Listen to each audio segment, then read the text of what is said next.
자, 이제부터 좀 설명을 드릴게요. 다시 쭉 설명을 하고 그 다음에 여러분들 치시면 되겠죠? 자, 먼저 데이터 불러오기를 해서 여기는 데이터를 갖고 오겠습니다. 자, 데이터 불러오고요. 데이터 구조를 한번 볼게요. 데이터 구조 보니까 여러 개가 많죠? 자, 그 중에서 위에 헤더만 가지고 이렇게 보도록 하겠습니다. 헤더만 가지고요. 그러면은 회사 이름하고 그 다음에 픽스트 차지하고 ROR, 뭐 코스트 이렇게 쭉 돼 있죠? 이제 이게 우리가 들어가야 되니까 요 값들을 이용해서 우리가 하는 거죠. 자, 군집 분석은 행을 중심으로 하는 겁니다. 그래서 여기 있는 회사들 있죠? 회사들을 중심으로 해서 우리가 같은 회사들끼리 묶어주는 거예요. 그래서 처음에 회사 이름을 로우 네임으로 변경을 해야 돼. 여기 보면은 1, 2, 3, 4, 5, 6이라고 써있죠. 왼쪽에. 얘를 없애고 이 로우 이름을 애리조나, 보스턴 이렇게 이 로우 이름을 바꿔주는 게 첫 번째입니다. 그 다음에 요걸 없애주는 거예요. 컴퍼니라는 걸 없애줘야지 되죠? 그죠? 맞죠? 여기 거리를 계산해야 되니까 이게 필요 없고요. 여기를 1, 2, 3, 4, 5, 6보다는 애리조나, 보스턴 이렇게 이름이 들어가는 게 좋겠죠? 그래서 어떻게 해주냐면은 유틸리티에서 DF에서 이제 요거를 이용을 해서 여기다가 로우 네임을 여기다 붙여주겠습니다. 자, 됐죠? 그 다음에 유틸리티 DF 가지고 여기서 마이너스 1을 해주면은 여기가 제거가 되겠죠? 그 다음에 결과를 뿌려주면 이렇게 되는 거예요. 애리조나, 보스턴. 여기 원래 1, 2, 3, 4 숫자 써있던 거 위에 보시면 1, 2, 3, 4, 5, 6 이렇게 숫자가 써있는 거를 지금 애리조나, 보스턴, 그 다음에 센트럴 이렇게 바꿔준 겁니다. 여기 있는 요 이름을 가지고 컴퍼니 이름을 가지고 요거를 갖고 와서 1, 2, 3, 4, 5, 6 대신에 로우 네임으로 변경해 준 거예요. 여기가 이제 조금 그겁니다. 이름을 바꿔주고 로우 이름으로 대체를 해주는 과정이에요. 그 다음에 여기에 회사 이름이 들어가면 안 되죠? 여기는 수치가 아니니까 거리 계산이 안 되죠? 요거를 제거해 준 거예요. 이해되시죠? 그래서 회사 이름을 이 번호로 빼주고 요거를 지워주고 됐죠? 그렇게 해서 해준 겁니다. 그게 첫 번째 거.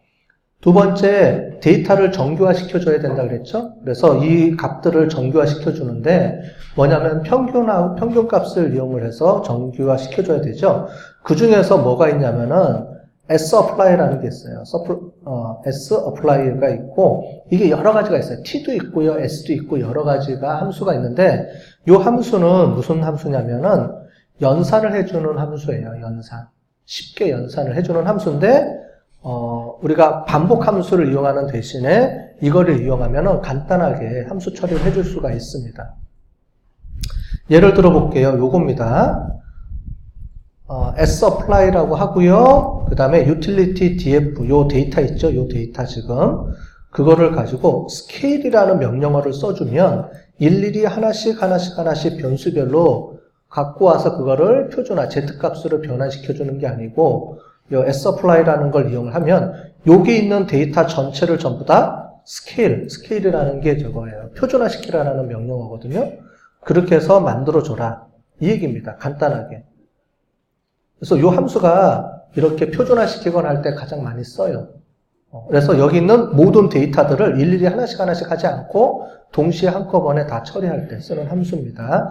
그렇게 해놓고 여기 노멀라이제이션 했으니까 노멀라이제이션 했다고 해서 이렇게 붙여줄게요. 자, 됐죠? 자, 그래서 요거를 한번 실행을 해보면 이렇게 노멀라이즈 된 값들이 나오는데 자, 노멀라이즈 한 다음에 옆에 보시면 다시 회사 이름이 없어졌어요. 그죠? 그러니까 다시 여기다 갖다 붙여야 되겠죠? 그래서 아까 전에 했던 똑같은 방법을 이용해서 로우 네임을 갖다 붙여 오겠습니다. 근데 이거는 언제? 우리가 아까 전에 했던 거 있죠? 거기서 갖고 와야 돼요. 여기는 없어졌으니까. 그죠? 위에서 갖고 와서 이렇게 해주면 다시 원래대로 복구가 되겠죠? 로우 네임 요거를 갖고 오고요. 그래서 정규화 시켜줬죠? 그 다음에 이걸 가지고 이제 돌려줘야 되죠. 데이터 이용해서 거리 측정을 해줘야 되는데 거리 측정하는 방법은 요겁니다. dist라는 함수를 이용해서 합니다. dist가 distance, 즉 거리를 재는 건데 utility.df.norm, 요게 normalize한 데이터죠? 그죠? normalize한 데이터들을 갖고 오고요. 방법은 뭘로 해주느냐? 유클리디안으로 해줘라 이겁니다. 유클리디안 거리를 다 구해줘라 이겁니다.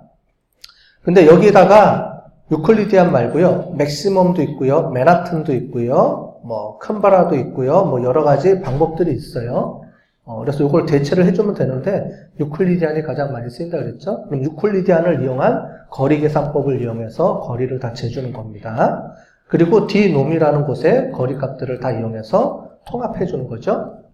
자, 해볼게요. 이렇게 해주면 어떻게 나오냐면 이제 이렇게 나옵니다. 그래서 이거죠. 앞에부터 보면 애리조나하고 보스턴하고의 거리는 3.096154가 나왔죠. 이렇게 해서 거리를 계산해 준 겁니다. 됐죠? 각각 쌍쌍이 해가지고 거리를 다 만들어 준 거예요. 이 거리 계산은 어떻게 나왔죠? 여기 있는 거죠. 요 픽스드 차지, 애리조나 픽스드 차지, 보스턴 픽스드 차지, 애리조나 ROR, 보스턴 ROR 이걸 가지고 다 유클리디안 계산법에 의해서 다 자생해 준 다음에 루트 씌워가지고 하는 거 알죠? 우리 그 공식에 의해서 계산돼서 애리조나하고 보스턴은 총괄적으로 거리를 통합해보면 유클리디안 거리로 따지면 3.06만큼 거리가 됩니다. 이렇게 통합거리가 나온 거예요. 됐죠? 이제 이 거리를 이용해서 우리 했던 방식이 있죠. 가장 작은 거리부터 묶어줄 거냐, 가장 긴 그 값이 맥시멈 값으로 연결해 줄 거냐, 평균 값을 쓸 거냐, 뭐 여러 가지 방법이 있는데 여기서는 그 계층적으로 이제 이 거리를 가지고 이제 하나씩 묶어줘야 되죠. 그래서 묶어주는데 방법 있죠. 하이라키컬이 있고 디비전이 있고요. 그죠? 디바이디드는 전체에서 하나씩 빼주는 개념이고 하이라키컬은 하나씩 붙여주는 개념이고, 그죠? 어그로머레이티브라는 게 있었죠. 이론적으로 보면 됩니다. 다 돼 있으니까 하는데, 자, 보겠습니다. 그래서 여기 보면은 HC 클러스트라는 개념이 있어요. 그러면 얘를 이용해서 싱글법, 그러면 얘가 뭐예요? 최단 거리로 구해줘라. 이거 우리 해봤죠? 이론적으로는 다 해봤습니다. 컴플리트는 최장거리로 하고, 뭐 평균법 이렇게 돼 있으니까 이런 걸 이용하는데, 먼저 우리 단일 연결법, 최단 거리로 묶어주는 걸 해볼게요. 그래서 HC 클러스트라는 명령어를 이용해서요 해주는데 dnom 밑에 있는 요 값이죠. 요 값을 이용해서 해주는데 방법은 싱글블록 묶어줘라. 이거는 거리 계산하는 게 아니고 그룹 묶어주는 거예요. 거리 계산하는 게 틀리죠. 자, 이걸 해서 한번 볼게요. 찍어볼게요. 자, 찍어줬으면 얘를 우리가 플러스를 이용해서 한번 찍어볼게요. 오른쪽에. 자, 그러면 이렇게 거리가 묶여져 있는 걸 볼 수 있죠. 그죠? 그래서 이렇게 가장 가까운 거리부터 이렇게 계속 묶어져서 내려오는 거를 볼 수가 있고요. 자, 평균 연결법을 쓰면은 여기를 에버리지라고 바꿔주면 됩니다. 그래서 이렇게 찍어볼게요.